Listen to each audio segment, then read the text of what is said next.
Hey folks, this is Scott Houchin again. I'm always talking about how the buildings haven't changed, but the stories about the buildings have.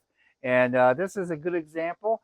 Back in 1960, a long time ago when I was just a kid, there used to be a movie theater here, right there where the Bridal building is. That used to be a movie theater called Griffith Theater.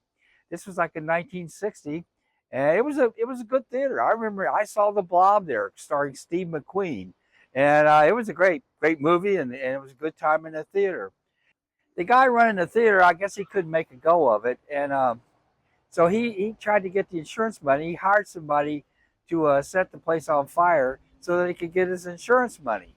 But the guy basically must have made a mistake because he ended up burning half the town down, and fire companies come from Oldham County, Trimble County, Henry County, and maybe even Shelby County. I don't know. I was still just a kid, but yeah, there were so many fire trucks here on Main Street that the L&N Railroad had to cancel all trains coming through town. That's the only time I ever remember that happening. Fire alarm went off at 2 o'clock in the morning, and it burned. They were still fighting the fire when the sun came up the next day.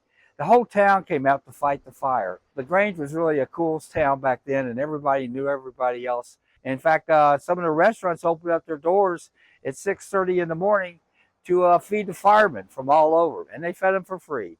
That's the kind of spirit we had back in the Grange back in those days. Anyway, I write about it in my book. The train still rolls down Main Street. The three buildings that were burned almost to the ground was Gatewood Drugs, the Bridal Shop, and Day's Jewelry, which is next door to it. I hope you read the book and read the story. See you later.